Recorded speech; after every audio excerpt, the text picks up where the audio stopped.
For a long time, we've been trying to understand some of the issues facing men. And we have made videos asking, why are you victims? And to be honest, no one was able to succinctly explain why. And understandably so, it's a very complex problem. Nobody talks about the root cause of the issue. Yes, we know men are falling behind in school. Men are lonelier, more depressed, dying young, less likely to marry, more likely to live at home, more likely to overdose, spiral, lash out, or disappear. But again, few ask how we got here, because that means peeling back the myth, questioning power, naming systems, and letting go the fantasy that men were always supposed to come out on top for just showing up. This isn't a sad story about confused boys. This is a reckoning with broken promises, political betrayal. And this is what happens when a culture sells identity like a drug and blames everyone but itself when it crashes. So let's go deeper. Past the stats, past the podcast bros and the TikTok sermons. Let's talk about the lie and what comes next. Chapter 1. The golden era that really never was. Let's go back. Post-World War II America.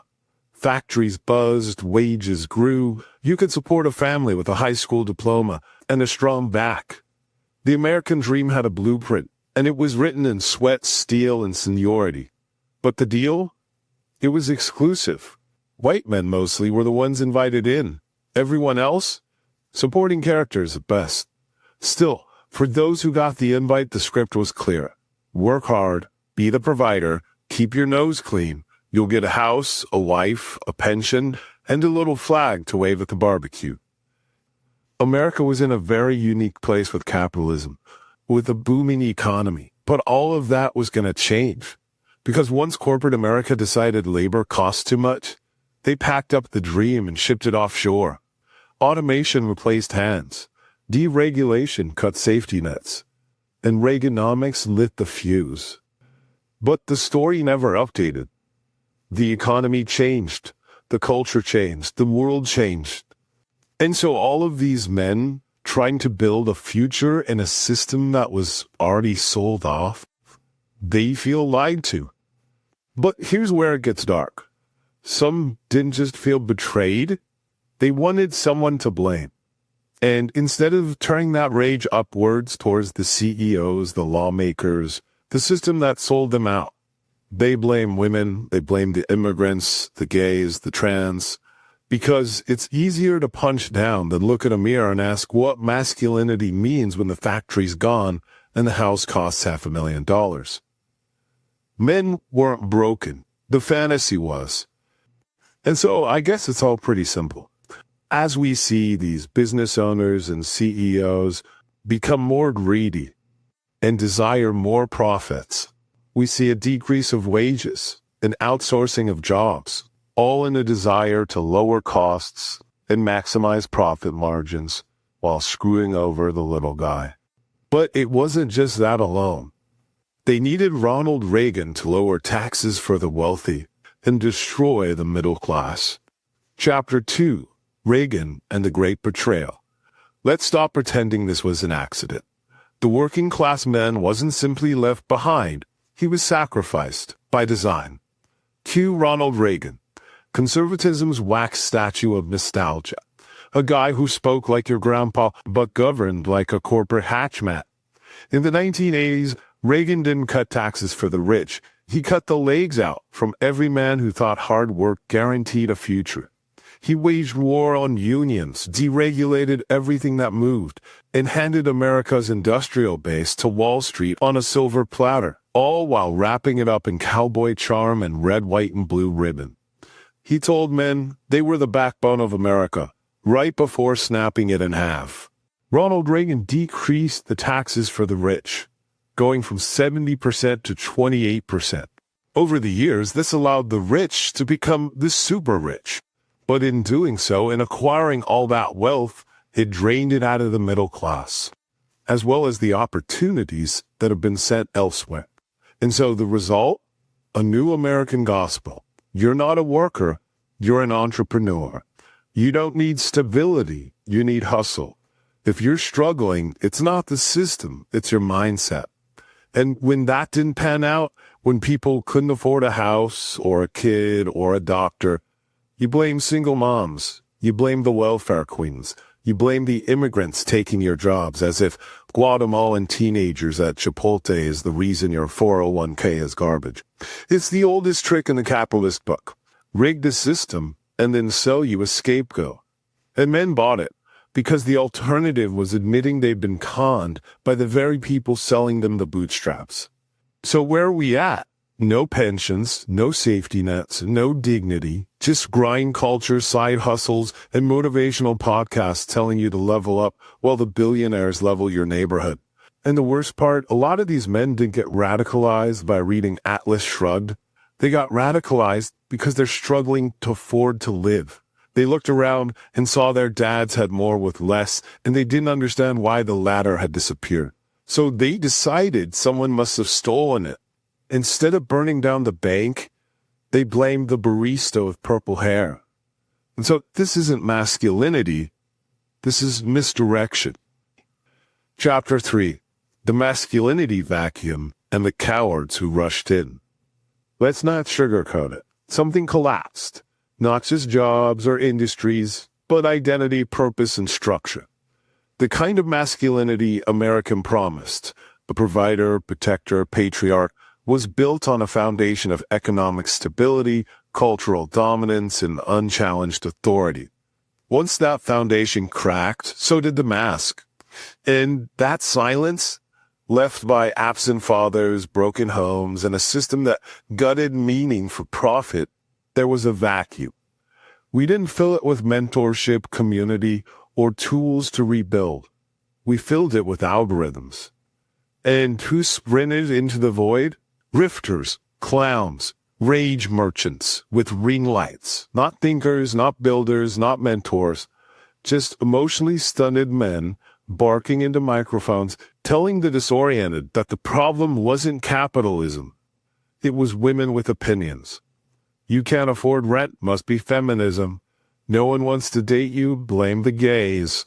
Feel like a failure, trans people. It's pathetic. They took pain and turned it into posture, and demanding applause for it. And let's be brutally honest. A lot of guys like it this way. They like the grievance. They like the rage. They like pretending their suffering makes them dangerous instead of just loud. It gives them a script, an identity, a target. Because it's easier to scream about emasculation than admit you've built nothing, contributed nothing, and learned nothing since high school. Yes, some of these people were failed by systems. But plenty are choosing this path because it's easy. It's flattering. It requires zero accountability. This isn't masculinity in crisis. It's arrested development in a bulletproof vest. And here's the kicker. They know it's hollow. That's why they need constant validation. That's why they huddle in echo chambers and melt down when challenged. Because deep down, even they could sense it. If your manhood depends on women being beneath you, you were never standing tall to begin with. If your confidence evaporates in the face of empathy, nuance, or someone smarter than you, it wasn't confidence, it was camouflage. And if your entire personality is not woke, you're not a rebel, you're a slogan in human form. So no, this isn't a sad story about lost boys. It's a cautionary tale about grown men choosing delusion over dignity. And until they stop blaming the world for evolving without them, the only thing truly collapsing is their relevance. Chapter 4. The right-wing pickup artists, grift, gaslight, and gatekeep. When a generation of men got disoriented, laid off, priced out, culturally irrelevant, the left mostly offered silence or scorn. Learn to cry, they were told. Go to therapy.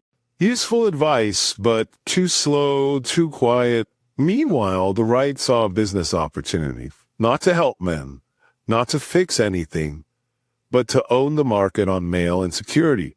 They didn't need facts. They had emotion. Feel powerless? That's because you're under attack. Feel disrespected? That's because women forgot their place. Feel irrelevant? That's because diversity stole your spot. They sold resentment in red, white, and blue wrapping paper and called it masculinity. And the pitch worked because it didn't ask for growth. It didn't ask for change.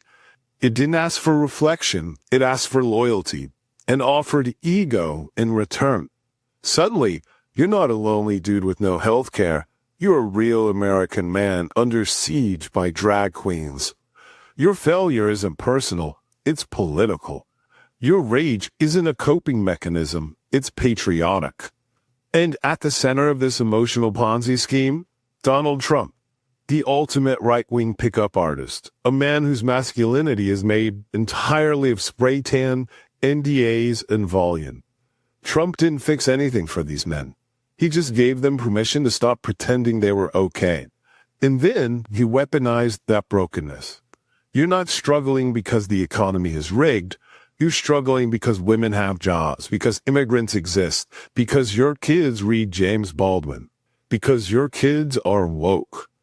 It's laughable, but it lands, because it flatters the ego and blames someone else.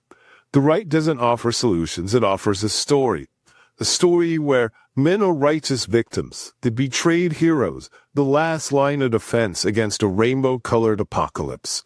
And in this story, violence becomes valor. Grievance becomes gospel. Storm the Capitol, you're a patriot. Ban the books, you're a protector.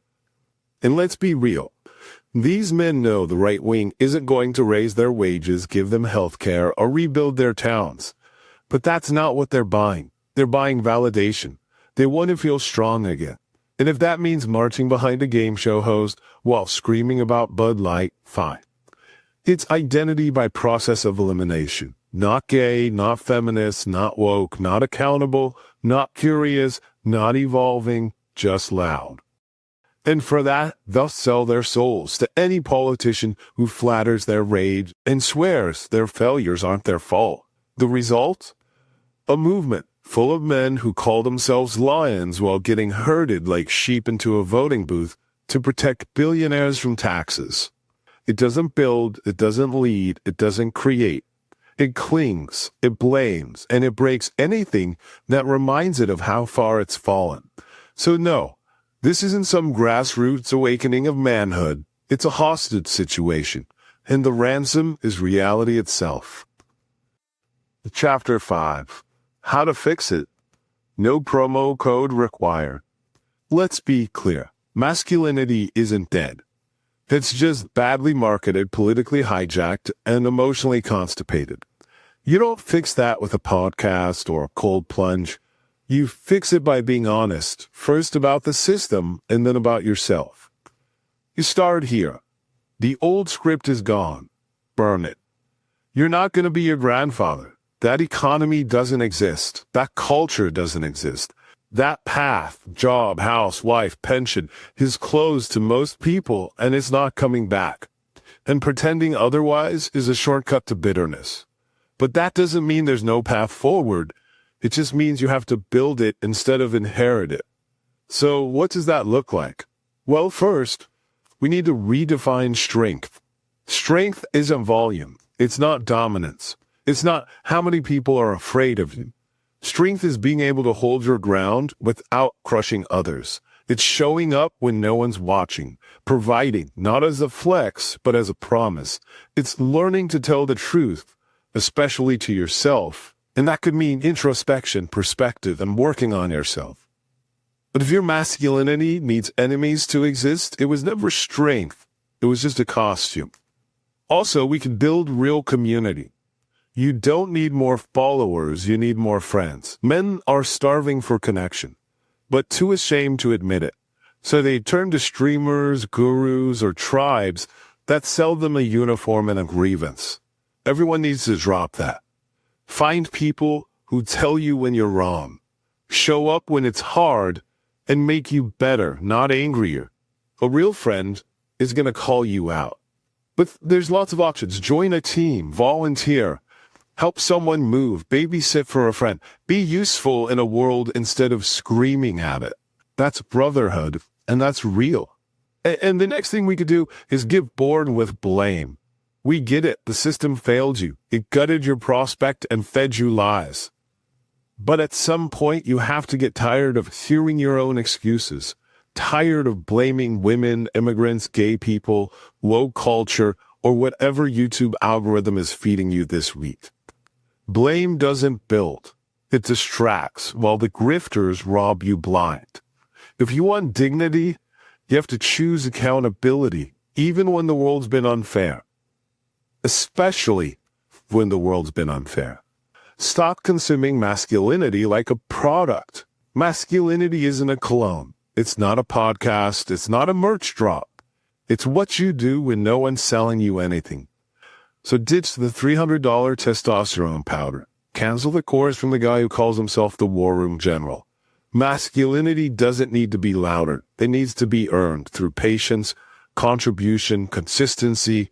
That means changing diapers, fixing shit that breaks, showing up for the people you love, mentoring someone who's lost, and staying calm when chaos hits. That's masculinity, and it's boring, but that's the point. It's not a performance. And finally, we want to create a new culture instead of cosplaying the old one. We do not need to return to traditional values. We need better values, ones that respect strength and vulnerability, leadership and listening, confidence and compassion. The right wing sells masculinity as a war. It's not. It's a responsibility.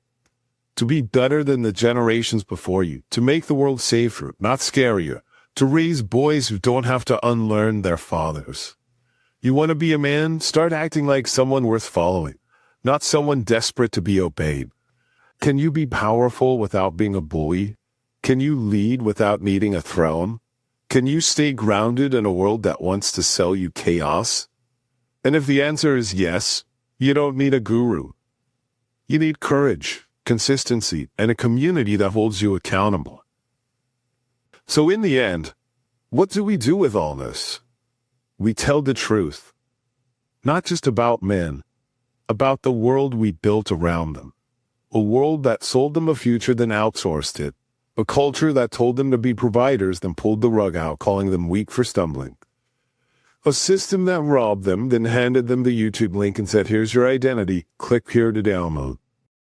Some men responded by asking real questions. Others started punching shadows. But now, we've arrived at an inflection point. We could keep pretending this is a mental health issue in a vacuum. Keep blaming women, minorities, or woke culture for a collapse engineered by billionaires and rubber-stamped by coward politicians. Or we could draw the line. We could stop letting rage be sold as strength and stop letting masculinity be defined by the people who won't last 5 minutes without a stylist, a sponsor, or a script. Because masculinity isn't dying. It's being exploited. And the only way forward is to stop consuming it and start living it. With purpose, with accountability, with action. Not to reclaim some lost identity, but to build something better than the myth ever was. That's the challenge. That's the opportunity. And for those still chasing nostalgia in a flag-draped truck convoy, feel free to keep driving in circles. The rest of us, we're building something real. No costumes, no gurus, just men